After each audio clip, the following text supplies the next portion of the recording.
Hello, Noblesville First. I am here with our incoming lead pastor, Nicole Caldwell-Gross. And I thought I'd ask her just a few questions as we are preparing to welcome her next week, as she'll be coming into the office and trying to get the lay of the land and get to know everybody. So thank you for being here today. And we are so excited to welcome you as our lead pastor. We've been talking about you for a while. We've been talking about transitions. Our sermon series this summer has been doing a new thing, a church in transition. So I want to hear a little bit from you, as I'm sure everybody else does too. Tell us how you got into this whole ministry thing. Well, I was one of those weird kids that loved church. I grew up simultaneously Catholic and Methodist at the same time. It sounds really weird because it is.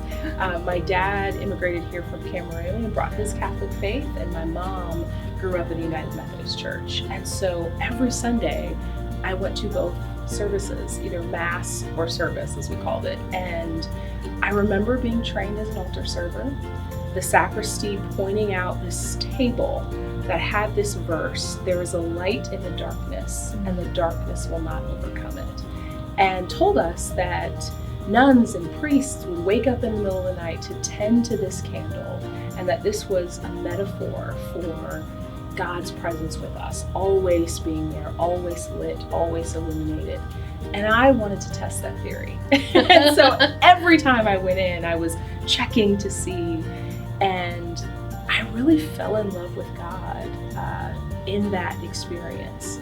And throughout my life, I've had, I think like many of us, seasons of darkness and challenge and pain. And sometimes the light has just been a glimmer or a flicker. Sometimes it's been a fire. And in that faithfulness of God always showing up, I felt not only the presence of God, but this audible call to ministry. And a lot of people rejoice when they feel called to ministry. Maybe that was your experience, Jill. It was not mine. I was scared. I was scared because I had not seen women in ministry, and I was scared because the expectations that my parents had of me, and we've talked about this, were to become a doctor or a lawyer. There were two choices in life. And so when I felt that call to ministry, I called my brother at 2 a.m. and after he assured that I was in my right mind, I told him I feel called to ministry and I'm scared to tell Dad. And he said something to me that I'll never forget. He said, "We already knew that." And I think for me, it was a reminder that God calls us, but God also sends people to confirm that call. Absolutely. So from college, went straight to seminary at Princeton.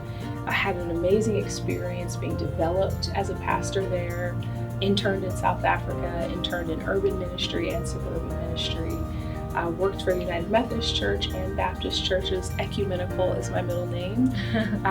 Then worked for the conference of the United Methodist Church. Got a call from Pastor Rob Fuquay to come and serve at St. Luke's. And then 4 years later, got a call to consider serving here as well. So that is the fast-forwarded version of my call to ministry. Well, we thank you for saying yes to coming to Noblesville First. So we've been in a time of transition here at Noblesville First, and I think we'd like to hear from you. What are your hopes coming into this position? What are some of your dreams for this church and the community? So when I was discerning this role, and this was not something I was looking for, that's kind of been a refrain in ministry for me. God just shows up and says, "Hey, look at this."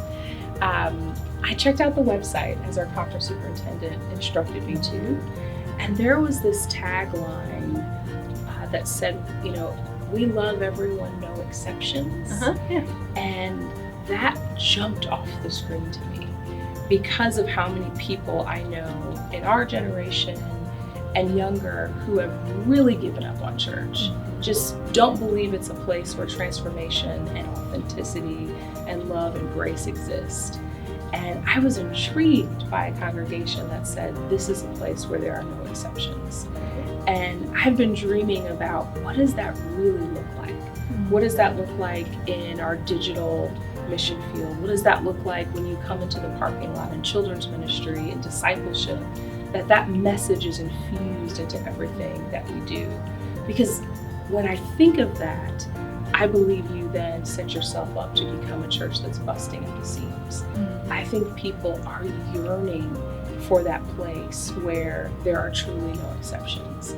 And so I'm dreaming about who are the people in the congregation that will help to make that vision a reality. I know they're already here. Right. And that it's my job to get to know them, to equip and empower them, to lead us forward. And I'm excited about even where we are. You know, we're right across from a school, Right. apartment. I mean, this is such a mission field. Yes, it is. And so all that, and then there's the farm, right? Yes. 20,000 pounds of food a year. Yep. This is an amazing congregation. And so I want to be the church that when you walk into Noble Coffee and Tea, people are talking about what we did that last Sunday. So that's what I'm hoping and dreaming, and look forward to hoping and dreaming with you all as well. That sounds amazing. We look forward to talking with you more about that. Yeah. So tell us one interesting thing about yourself. I'm sure there are many, but if you could pick one. If I could pick one, I have now lived, I think, in 2 different countries and 4 different states. And no matter where I go, I'm only searching for the perfect burger. Okay. I'm searching for, it's got to be medium. The cheese to bun ratio has to be right. Are you listening, congregation? Seriously. And if you have suggestions, I'm open to them. I feel like when we get to heaven, God is going to open the gates and there will be burgers. Okay. And so that's what manna is to me. And I'm hoping that you can help me find that in Noblesville. I'm sure we can do that. And that reminds me that we do have your meet and greets coming up. And so perhaps if you are hosting a meet and greet, now you know Pastor Nicole's favorite meal. So you might fire up the grill and show her your skills. And a reminder that you can go to our church website or visit the office. And there are a number of days and times that you can sign up to meet with Pastor Nicole. Maybe pick her brain some more, get to know her, and she can get to know you. And that's a really great way that we can welcome you, and you can start to get to know us as a congregation. Yeah. So we hope that you'll do that very soon as she's beginning ministry here. And we are so excited to officially welcome you in August and look forward to the many, many things that we will do together. I'm excited too. Thank you, Pastor Jill. Thank you, Pastor Nicole.